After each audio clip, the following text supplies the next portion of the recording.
不是面米龙吗？对啊。买买个买喽，我你别吧。Mình gọi là cái sai à, chẳng qua thì mình các chế pháp đó, chúng tôi cái này đâu có cùng ngã bộ cái tân để lên nữa, mà xe nó còn với nào, đây mình làm cái làm xuôi thế nào, đây làm trồng trúc thì mình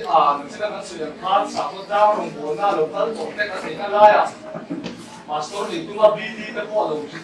sẽ ra đầu tư của cái gì cái này nhá, làm tiền đầu tư lại số thì nó cứ số túi cả hết, không đấy à. Bây giờ chúng ta đủ rồi, các sản của nó nằm ở sợi chết khép cái này rồi đúng không? Bằng chuông đủ rồi, nó nằm ở sợi chết khép cái này rồi, đủ rồi, phát đồ phiêu mình đi. Bằng chuông buồn,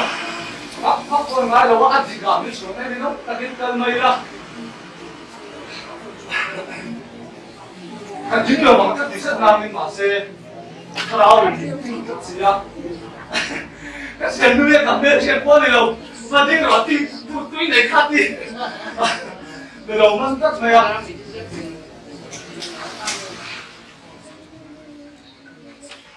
Cặp hoa đây con ăn được cắm cái đầu xuôi của cặp hoa tháp sẽ đi sửa lốp đi cái cần mai thái đây con này bên nào mình xuôi cái gì lốp đi cái gì đó sửa lên nên tụi cô cái này xuống là họ xe cái đồng tờ khai đánh pha sửa tụi cái gì em rồi mà sẽ tu chùa mà thế tu chùa cũng sử dụng là tháp tháp cái mình tháp ở một cái thế này à về về là đang thì lại cái cần ổn về đấy luôn không sao suy ra là chùa nên sẽ là ăn ô chùa chủ trang thế ô chùa chủ trang cái cần suy ra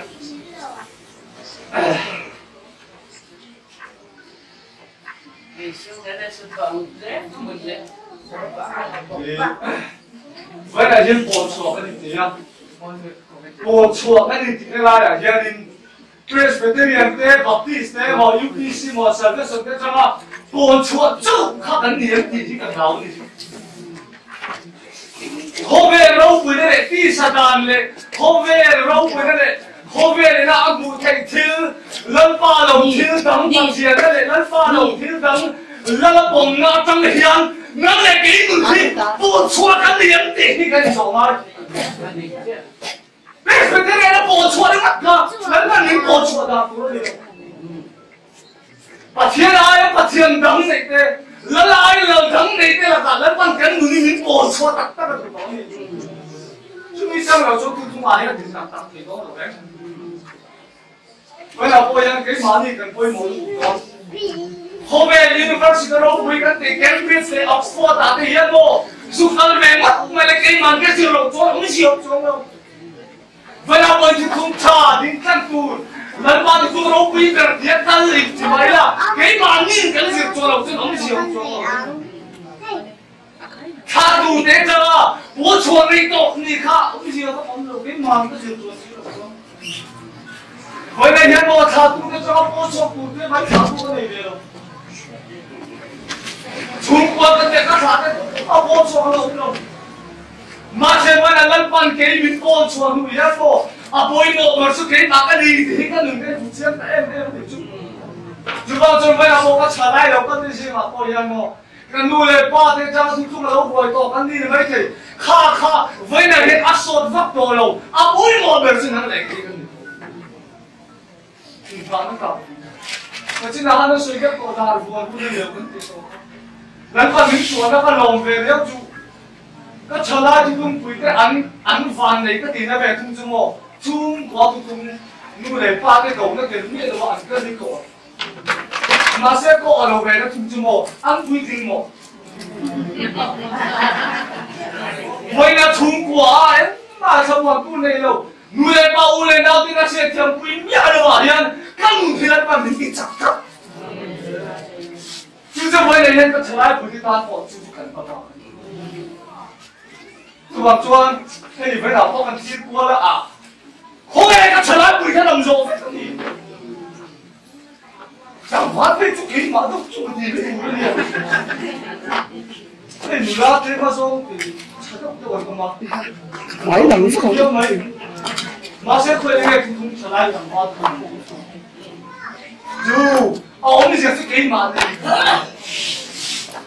dù mặc chuan với là bốc lại còn với hay tụ lại cái nó cái này em mình bắt chú bộ các thứ soi với các soi tụ đi rằng là đâu bốc cái nó mấy thầy mà sẽ hay đi lần phần số rồi mà thành tiếng nghe nghe đó chẳng chú chỉ thà bắt thiên thủ lần phần số rồi mà thành tiếng nghe nghe đó mà cái ông đi vùng đi trang số bằng à chuan nghĩ là chuyện này siêu về vấn đề em nghe vùng khá đa siêu bắt thiên chỉ thà bắt thiên này sao cái số này đi à với cái hiện bộ nào tụ hệ thì không hiện lấy lúng ta cái nụ bá chỉ thả bôi cái tự cấp không ai cần pha cái đồng thau không ai cứ không đi luôn để pha cho tắc tắc thế cả cần pha cần chỉ thả thì là ăn gió phết chỉ cần thả đúng điều không đúng không chuan mô hệ thì không hiện chỉ thả bắt thiên thủ hệ sex bị bài bị bắt mình chia ra chỉ thả bôi cái tự cấp là điều với nhà chuan mô anh đi gặp chuan chỉ cần thả thôi à các sản phẩm đâu mấy thầy mà sẽ à mai nghìn cái chỉ thả các chuyện của ông rất sự của anh em Abraham hết à cầu thằng mà sẽ biết chú Adam mà này à Adam mà lên cái cầu thằng à lấy lùng cái lúa khát đi chỉ thả cũng lấy lùng lúa cái lúa khát đủ thì ông sẽ chú bộ và thiên chỉ thả này sắc ha hình sẽ tụi lên cái cầu thằng này Adam mà chú tiền chú là Abraham cầu thằng với nhà chuan mô cần xin chuộc của mình với này nhé với bà sản cái này để tụ cái mà với lại tụ cái mà tan cổ cái mồ bùi mồ cái tụ tất các người nào nhang nụ bùi cái này đầu chân bà khát cho cái sự lùi về với mấy chỗ mồ mi nằm phát đầu qua mi xin là lấy luôn à nạt sáng chết tụ cái này rồi ngang nghiệp tiền nụ bùi phải lao trồng tụ cái này rồi thế nhá nãy giờ nụ bùi này mình tự sẽ chỉ mà sẽ tụ nuôi lên phần hết chỉ là bắt thiên thủ bẹt nuôi cả đầu bẹt tạc chúng mồ cái gì ba bẹt tụ đi bắt thiên chỉ thà tạc cái sinh cái này là không chỉ là áo sợi chúng mình hiểu cho mồ bắt sinh mất cái nào chúng làm cho với nhà bò đen nuôi lên ba hết cả bắt thiên tụ chúng nuôi về rồi đấy nắm chặt tụ chúng bẹt về rồi cái chúng mồ lâu in này mấy mấy sẽ pha cái qua lâu sinh sạch sẽ mấy mấy rồi sẽ bơi lâu mà sẽ tụ không ăn cầu cái xuân pha cái sinh tốt của hắn nhiều chú chỉ sao bắt thiên thua cái rất là gì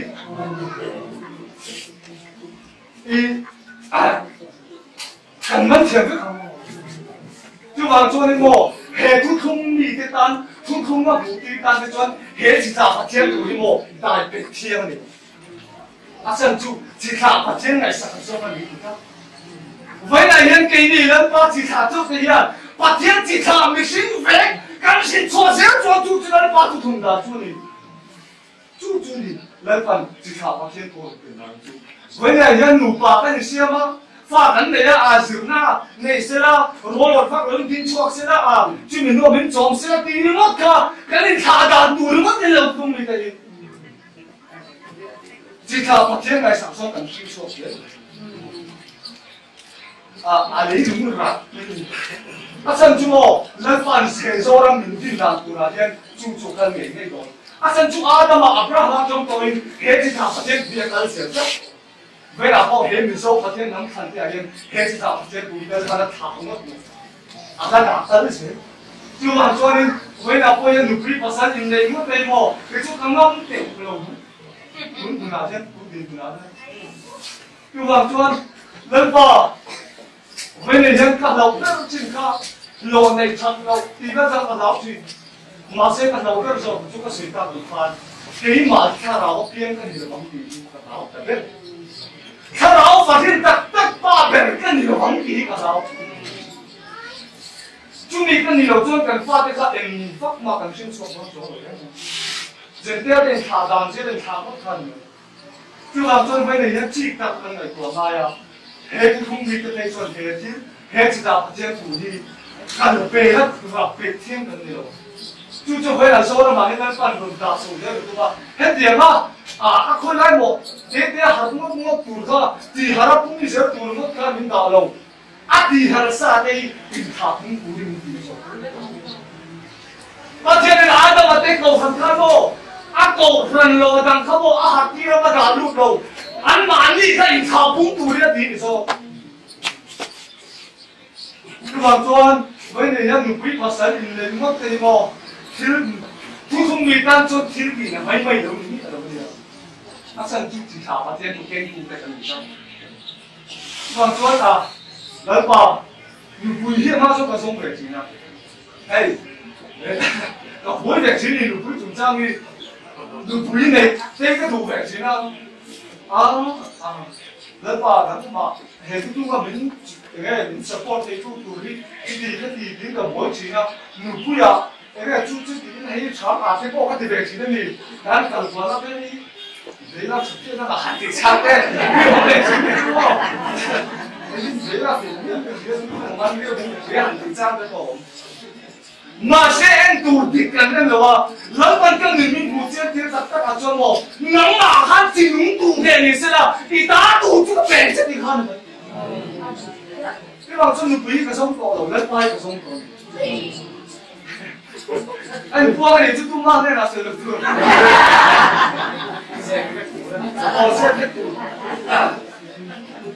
cho được chứ nào hay từ cái buổi nó còn sỏi cha ráo đi chủ trang cái sản phẩm ngâm nước bị cái sao rồi mà tôi không bị tắm tạt cái chỗ bộ đi nung tu cha ráo mà đang nung rồi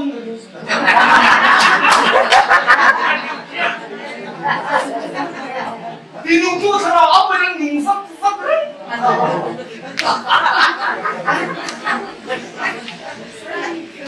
đi nung tu cha ráo mà đang đi nung cái chỗ bộ nào tu trang chuan bộ sợi tu này cả theo đấy phát triển đến cơ sở đi buồn không đi nó đông nó sợi tu này là biết sợi về cái gì cũng những tổ chức về tiền nó mà sẽ tu tin những tu tham nào tu làm tên của chuan hết luôn về thì phải hóa chính rồi cái mà đi sợi tu là lúc tu cái phải hóa chính rồi cái mà đi ảo tu để tầm lúc tu cái phải hóa chính rồi tu này tầm lúc tu cái tham nào nên phát sợi quy rồi các bạn chơi bây giờ thì nung tu thà ráo cái là chúng ta nung tu thà ráo cái đầu quân tu nào có cái đồng cái là việc đáp chuan bắt chuan nó tu soi rồi tu soi cái chimo đi về rồi mấy cái đồ cái mấy cái mặt sẽ cái gì là hình phần cái đó là có cái sợi cũng có cái gì đó cái gì nó ổn trên thế mà cái gì này nó có gì cái đầu bắn cấp mấy cái chuyện rồi không có là cái chuyện hỏi đâu mà xem cái đầu bắn cấp đấy phát thiên rồi thì nó phát cái thứ đồ là đầu lốp như là thì cái chân quay thì cái chọc cái anh soi gai và chân chụp cái tính đâu này đó là đầu thân phận nó chân chụp hôn này hay là mua sao em phát cái cần tiền mồ đi hôn hay thì cần tầm kan muni kan hay nó sao mà đi tu hôn đâu á dù tin chút cái không hôn hay gì không tôi bảo cho mồ hôn hay gì đâu phải cái hay nó sao hôn hay đâu thì phải tu mà hôn hay đâu thì phải mồ kan muni kan hay là sao kan hôn đâu phải kan tính phát phát mình kan phổ phát hôn đâu á hôn đâu á tính mà thì hôn hay cái gìถ้าเราแล้วมีเด็กเขาโค้งหัวเราเนี่ยเสียกันสิคือว่าจนกันคุณให้เราลงว่าซ้อฟาดที่ตีที่นั่นโม่กันที่คุณให้เราว่าที่ต่อซ้อไปนักเรียนกันเลยคือว่าจนเองก็หมักน้าสวยตัวเลยน้าจุ๊บเลยกันโค้งน้าสปีกกันโม่อินทิตาเบลถ้าสวยเราจนกินเบลก็ตีกันสวยว่าเล่นป่าบวยเราเล่นป่าทุสวยเราจะมาบวยนี่ซ้อcái mà cho là cái suy đầu cho cái đúng là bóng tiền cứ lụt chả bố cái group đây cái chiếc gì nó cái suy gì suy cuốn mang với cái này nó bắt cái chút là khi là chín to to khi lần ba mình sẽ tiêu chín những cái suy thì to cái này thì chung nhận suy chứ cái đâu khi chín là tầm lên cái mà thì mấy khi chín như thế khó pa lần ba mình suy là thế thì cái suy thì chín to cái này thì chung nhận một tắt cái suy của cái này tầm hey thế bộ trang số cả lâu người được chiến này thôi mà sẽ về nước chân chân ăn sợi tàu pha tuôn hun đi bộ in hop bút hun là nhiều phối một cái sự năng lực về đi cái thế khi tiệm đang là chuan có sáu chục tuần của ngay được nào chúng ta chuan anh đâu chỉ anh mà sai anh cái bút được một à thôi mà lắm khá anh về cắt này ê ra đoàn mong ta để mua tiền thì thà đào bắt chuột bắt chim đâu sai tốt với là quên rồi làm gì vậy cái đâu bố làm gì sẽ có làm gì sẽ có speaker hẳn áo sẽ quên ông đâu đấy thì không làm gì sẽ hôn cần mà em mà ông đâu á hình với không có gì mấy tôi gì mà sẽ hết đi hôn tặng ông đâu tôi thà đào đâu hôn tặng lần ba này này bố nó đúng người test anh quên một nếu chỉ nào bắt chuột nó vậy là bố nhân một cái chuyện nào thì là chúng làm nơi ban đi xuống là nha mà đi phải chụp à cái gì đồng thế à chẳng phải chuyện mua để phao mua để nhau cái chuyện kiểu mua đồng sông các đàn mình mới đi bắt thiên thua ra thì tôi nó để bị giám đấy cái này mua để bắt thiên lúc tí nó tôi để mua để nào thiên lúc tí nó tôi gì đó mà thì thôi ra những gì thằng giám được cái này để phốt đấy ai bây giờ thế nào bây giờ tên chuyện tên này khác bây giờ nó bằng tôi đây phát sinh nuôi đây phát sinh cũng dòm được hút đi à mấy lần tỷ lệ sắc thì nó chú rồi tôi đi có phát bây giờ mà xem nào tu khá lại thua khá cái đủ nó bằng tu lần ba chuan bị được tắt lần ba chuan bị được tắt là bằng nhiên khá lại khá đầu chiếc chiếc rồi mấy mình cái nuôi đây phát cái thú cái dòng nào tu cái gì đâu mà xem lần ba thú tắc dòng đó cho một con nào tu chèn tu đi đâu không nghề nghề vậy là bây giờ cái chung quạt đấy u nào thì chẳng cho nó rilu su akana về chuyện nào lần ba thì cái này chung quạt cái chung cái trả quý về này thì đây cái rilu là thì về vùng mà xem nào tu vậy này nhá he zoram unkan me châu xe to này cái này to là tu tập su em nghe cái mà zoram thà mình cái mà cùng sang đâu đấy mình cái mà em nghe cái mà vậy là hiện nay tu số năm thân mà cùng sao đâu để mà thân đi ra hiện tu nào tu ba mươi là chọn một anh tiếng nghe đi lớn bỏ mà tu tệ là thì thật lớn bỏ hay cần mà kính lớn bỏ để cần mà số năm thân lớn bỏ để cần mà chứng chuột đi lớn bỏ để cần mà cùng sao đâu để lớn bỏ mà cũng toàn là chọn cái họ sẽ lớn bỏ hay cần mà chọn anh mà thì đó anh thấy không tôi thì anh biết xoay phúc bukan thì nó thấy muốn làm thuốc thì về rồi không thuốc thì cũng siêu anh mà nó đi xem thì siêu mà không phải chuyện cứ bằng số nào tu vấn đề không không thể chuyên môn số đang thành vào là bằng mu lớn bao hay vào bằng mu chúng mình cho lớn bao bằng chung của tôi cứ bằng số một ngại những cái này bắt tôi đâu cái chú lớn bao cái ngạc tổ xuống đâu cậu này nào tên là chú không ăn tàn cũng phải không mặc xuống đâu không mặc được chú lớn bao nữa mà chú sao con đừng đi thì thì biết lớn bao đầu ngạc anh để cho một về cho nó để cùng nó đi nó đừng lọt một tay cái bao sao con này thành nghề mà lớn bao khác chú cái gì đấy mà đi chú那个谁那个今天俺们是人看听团的早上他很地边rồi sao thì xem đạt tụ chung cái gì chung đi ăn thì ăn các ăn với sấy em cái chuyện nào phản công lục chặt em hết ta sẽ cái tên phản công lục chặt em mà sẽ ăn mình để giữ xí đầu tiền có phản vậy nên giờ một số làm thật tiền chặt em xí mà sẽ lần phản ăn người khác đang làm xí đầu đang tầm đi cũng không biết đấy nhá vậy nên giờ tiền mình có tất mà giảm chút cần nào nhá như có đem mình lên lần phản tu soi đi soi đi bằng khen không đấy là thì biết ngầm tu cái gì thì mặc thì sụt thì có thì nó là cái vùng vậy là bây tu do mà thế mồ chúng mình thì hiện quạt tiền nó tu cái này đó nữa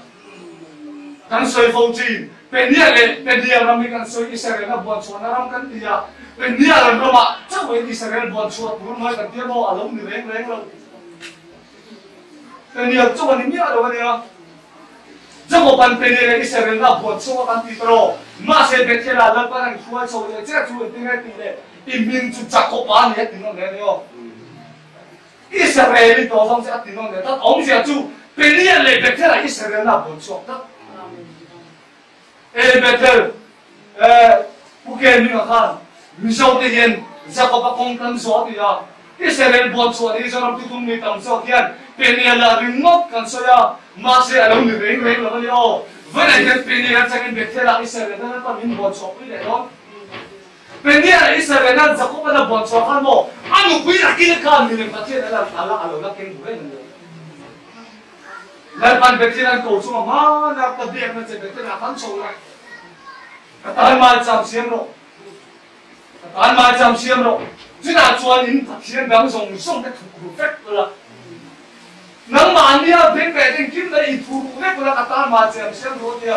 bên này nó là cho mua nào tụ bên này phát triển thủ cho nó dùng cái mỏ cắn bể tụ lúc tụ bên này phát triển thủ cho nắng phát triển thủ rồi làm thật phát triển thủ cũng sáng phát triển thủ thì dùng cho mà tụ quá sức tăng ngay là phải xin này lui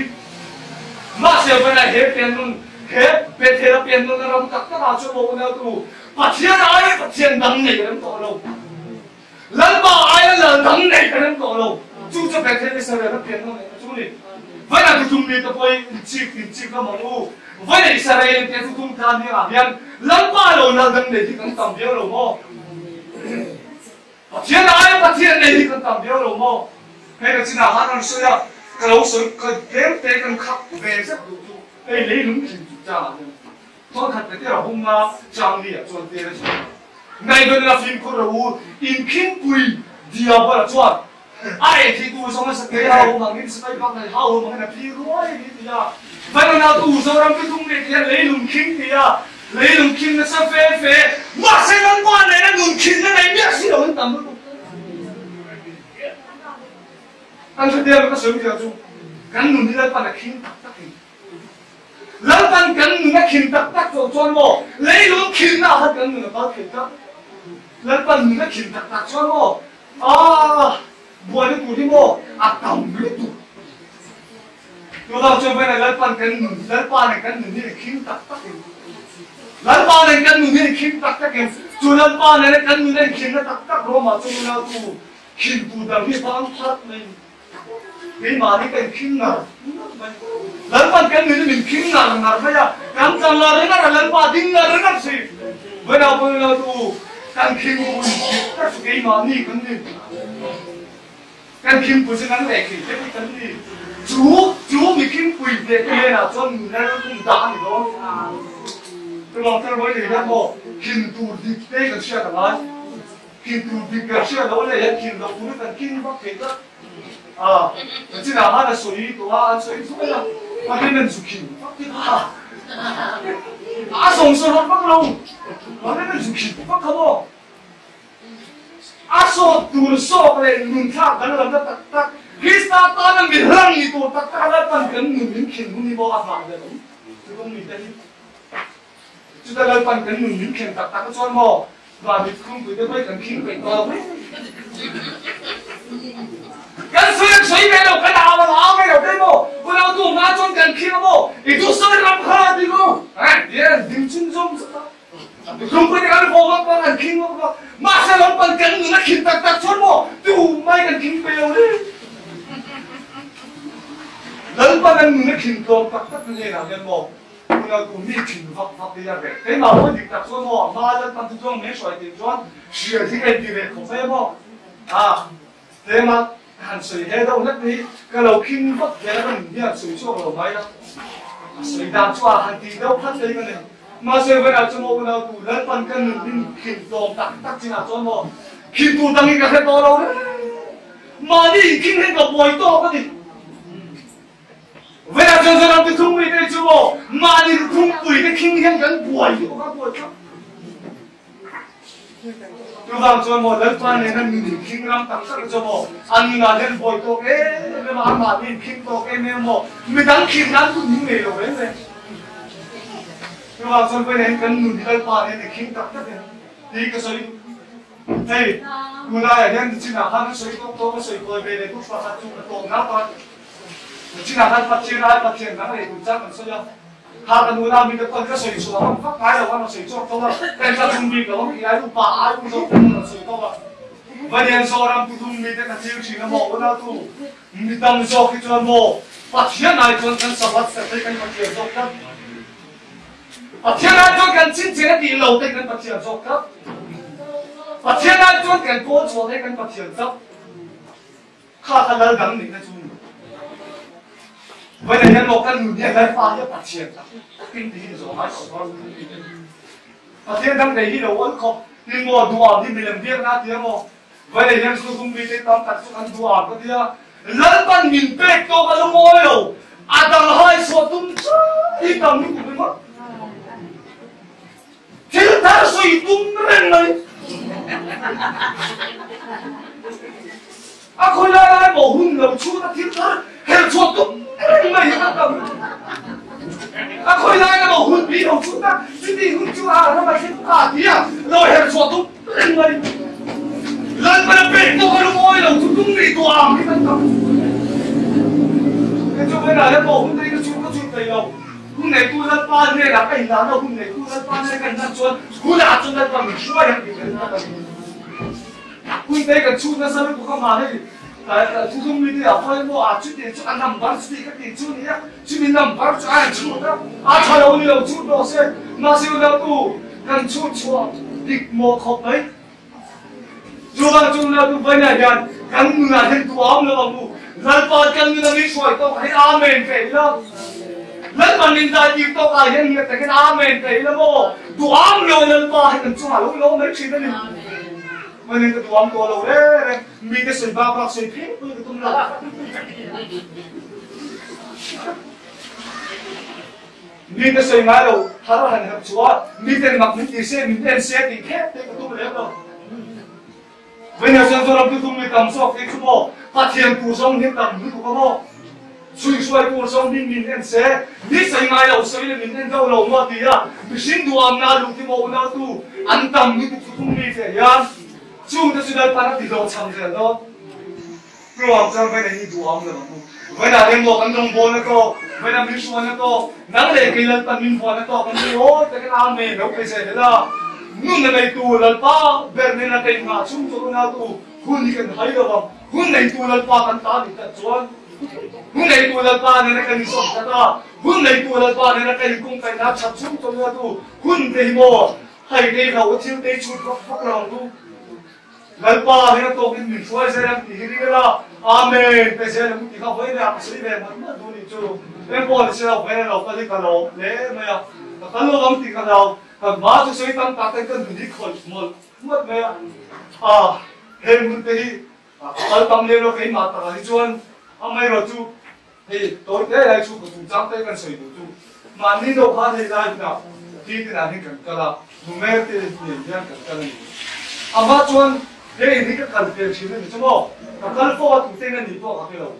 mặc đâu vậy chú hết cái cần thế chỉ như mò anh yên quạt cái thân hi cái anh gì à gì nhưng mà chú của nhìn này cái tiền phê gì chú cái đó chúng nói chúng đâu mà xem thì chúng có cái những cái gì hỗ trợ cái gì đấy này cái giá này hắn tiền mà hắn thế nhưng mà cũng cả lâu mấy sống tất chi này chú mà nên cái lùi bỏ chú hết cái làm gì cái đến thầu đấy nên cái là lùi thuốc này chú mà cái gì à lại gần bà lại muốn gì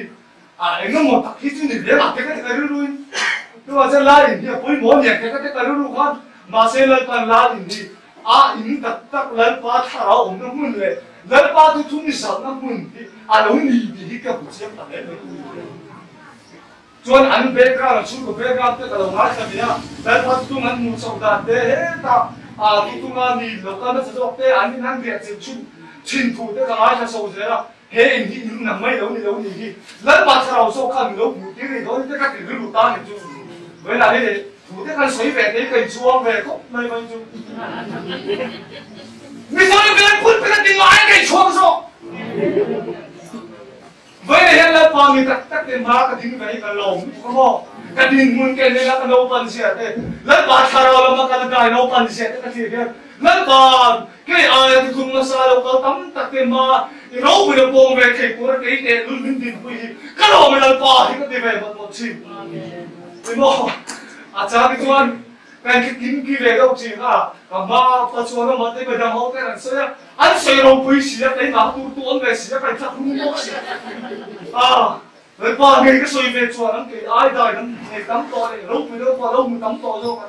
rồi ba cái tiền luôn thì anh em một cái gì để đó này cái gì luôn đều cũng đâu mà xem nào tu với này hiện bộ tu soi lâu quý này tu soi sáng này tu soi tao luộc ai cho nó soi quý tu thà nào tiếng lên bị quay bỏ sao lần ba cho các năm nó sẽ chúng ta chúng nào tu với này là giải ở là chân cùng đi thi ông lâu em tiền mình thắng bộ lần ba chân cùng đi thi xe ông lâu đấy vậy nấu bằng này chúng ta với mua hay gì nấu bằng này vậy mà đi đâu có đầu tiên cái tiền lâu đấy vậy mà sao biết tôi nhưng mà ông thế à lúc này mới mà sẽ cái nào ông thế đó chúng ta chúng nào tu với này cái cần mà sao cái chuột cái điều mình hè với nào có cái gì nào mình đâu ai theo mình đã chấp bộ thôi mình đâu ai sắp xuống không phải cái đó ta chấp bộ nó mình làm gì à đấy bây giờ chúng ta mình phải sáng mình sống tập bộ để chấp vào đây à cái này lâu phong về tu mà sẽ về đi cho bộ nó tu tung lâu cần mà sao thì lại mình làm tóc các lên qua mình mang tóc các mà thu cái sẽ về thế bộ nó tu lần ba mình xuống đi đâu quỳ gì ấy không có đi chúng ta tu ra tu bố chùa rồi coi lại rồi cho nó mình được cái mà này cái gì phát chuan lần bắt cái mình không nên cứ làm mình đã ghét mấy lý do nào cho bây giờ lên bộ thì bây giờ cái tiền bây giờ có bố chuan rồi rồi mới làm tiền một chút những tiền chuan thì bố đi qua đồng nhưng mà chuan bố bộ về chú bố chuan tu lần ba này hình dung khá lý do bố chuan tu lần ba này bố nung này khá lý do chú mình này chú này là cho nên con nào quỳ nào thôi mà với đầu nào tu hết đâu bằng thế mày mà đi nó có chú lần tu đi in ma tu có xây cái sân bóng nào tu các cha quỳ này là có xây tu chú các thầy mà to bên cái giá thì đâu có đủ các bên nhiều các cha nó nhiều các sông này mình tôi xây mấy hết là nó bộ sổ mấy cái thằng qua máy đâu các nông dân lần ba thì ngay à lần ba thủ hiện xong đó các nông dân lần ba thì buồn lắm mà mi cái sợi ba là chúng nguồn là vinh với là chuẩn cái ba ngay cầm ta thì về là cái nông cái gì mà hết với là các cha đã quyết định ngày qua muốn cái số đâu nuôi lại ba thế rồi vào này nuôi lại phát thế đâu trên là đâu có số quý đồ vào à thu thùng ông như là vinh năm mà như này cả thu thùng cái bọn số về đâu buồn về anh bố về em nó còn thật xem rồi thì đặt cái con nó đây cái gì nào xin tên và xem thú làm chính tôi là thế nào và chia anh cầu đàn ăn thế bộ nào tu hết tiền hết anh cầu thế nó cho anh nó quỳ anh cầu tiền thế này bị thiên nó mà thiên cái này tên cầu tiền này nó bao nhiêu chiếc phiến gì không Mo, chính con là ta có chính con trai vô cắn bị gì đâu, lần bài là nó bị được quăng. Thế thì anh ta lần bảo buồn thế lần một là trên nó quý có tao cái gì. Nhưng mà chưa bỏ chắc thế thôi.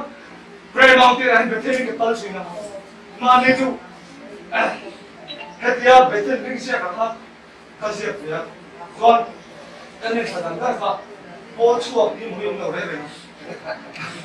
Chúng không nghĩ thì tôi cho là đây bây giờ tôi đang đọc cái sản phẩm đi khám hết còn anh sẽ về các loại tôi không nghĩ anh sẽ về ngay cái gì không ông về rồi sẽ phải nói cái gì cũng là cái chuyện lần bao thì cũng không bị cái cái này thì làm về rồi sẽ cái gì không đi đặt cho thì không bị cái bộ lần bao buồn cũng hay cần thật chế Una tu ka sa polo mai su hediang tagalan pa ka nu na bol ba ro foi na lan pa din ma min ko din de ka san han chut lai mai ka tung lo re dan pa hi bo ta to ka dan pa din bo ro se ka na ni ka tin na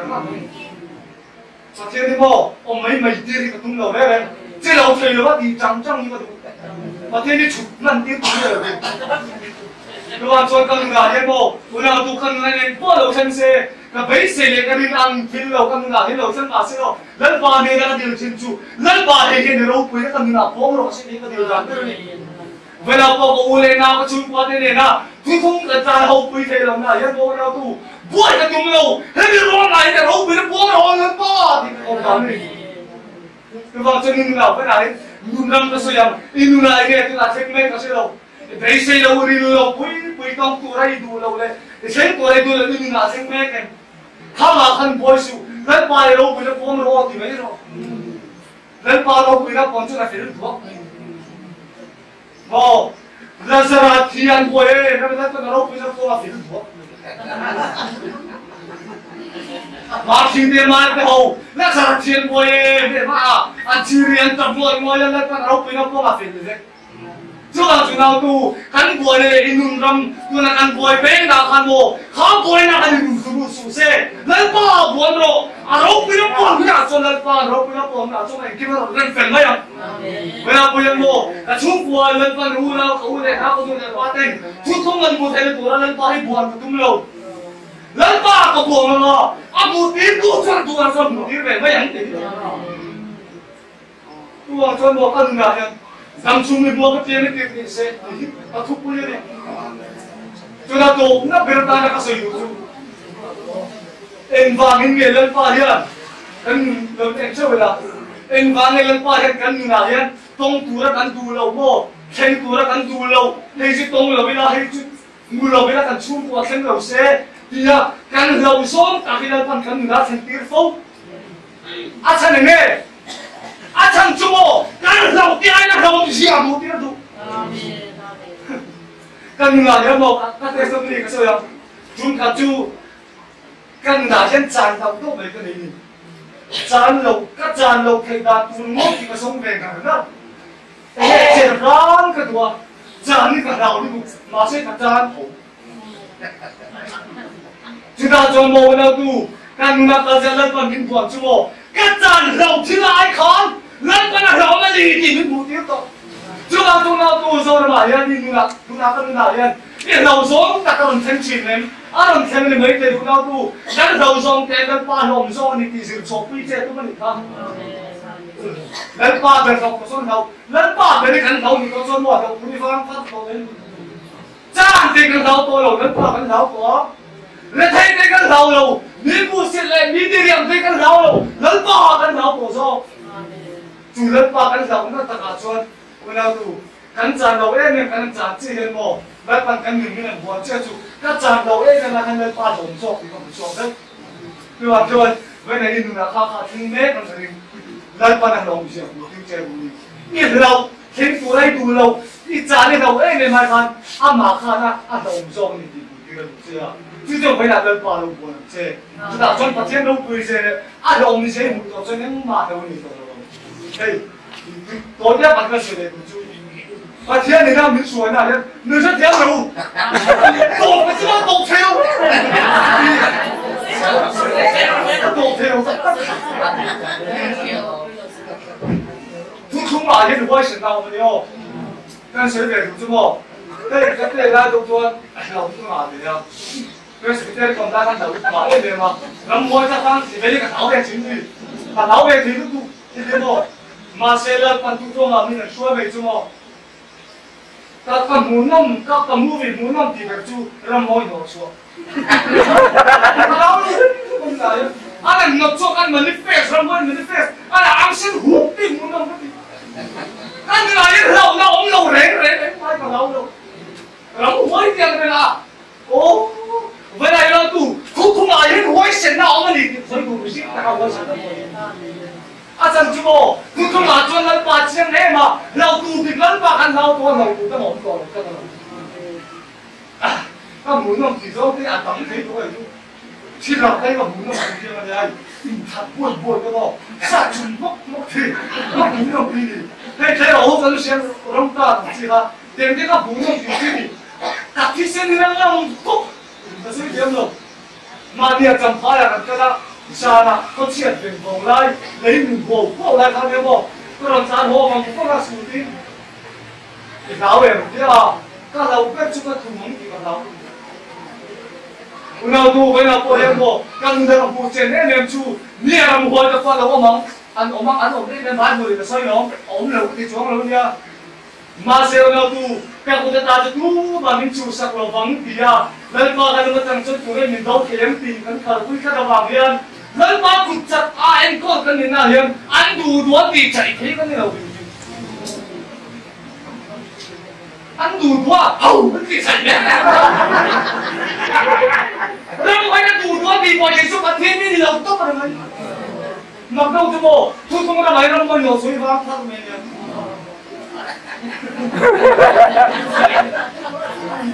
tôi không biết nó mới nổ xuống được đấy ta cho nó mày đi cái lỗ thế này chỉ là nó mới ngọt cho nó đầu đấy nữa anh đang cho hệ thu như năm huôi là đâu đó đâu nhưng mà sao huôi cắt nó tủ đầu cái này cũng đấy này này cũng nhiều tủ lúc nào cho người làm gì để thu thu lâu cũng sẽ có là các bạn hơn không dần thế cổ là các bạn mới ngọt cho nó rất đầy 안 보이면서 둘이 다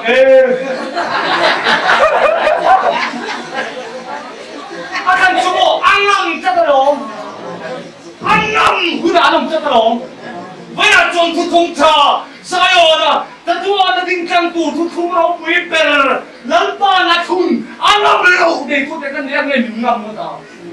나 그거는 뭐 삼생 농배가 잘내면 nhưng mà cho bộ thì các người dân thế thì không có cái mà cái sợi mai ăn ram ơi ngọt say cái chặt thì lúc tụ á ram ơi ngọt cho tụi cái sống đi tất cả là chuồn chân chuồn ram ơi ngọt cho nó rốt bị cái gì ý sao mà nó chuồn nó ăn thì nó ăn mềm tụi cái nó còn muốn sao thú ăn này về tụi nó mà xem thì chúng nó biết là cái ngọt cho tụi nó ổn để nó 중간 라모가 너 소모가 아중tum 싸움이야.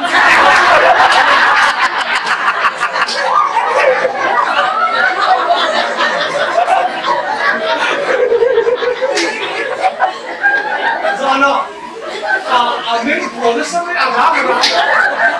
라모 너 소모서 내가 가지고 너 소모에 지금 아누아 도토는 뒤라 중tum 싸움 봐. 그러나 너 소모는 없으니. 이거는 제가 사실 공부를 좀 너무 후회된 대충이 남는 좀 항상 더 소모를 남는 cái mà liên lưu thầy đâu sim lưu thầy nó đà nó này đâu bằng cái thằng này đâu đấy lần lần bật biết nè lưu tím ra tên này đâu cho lưu ra lưu đó nhưng mà chúng nào tụi em mà tụi mình đang đâu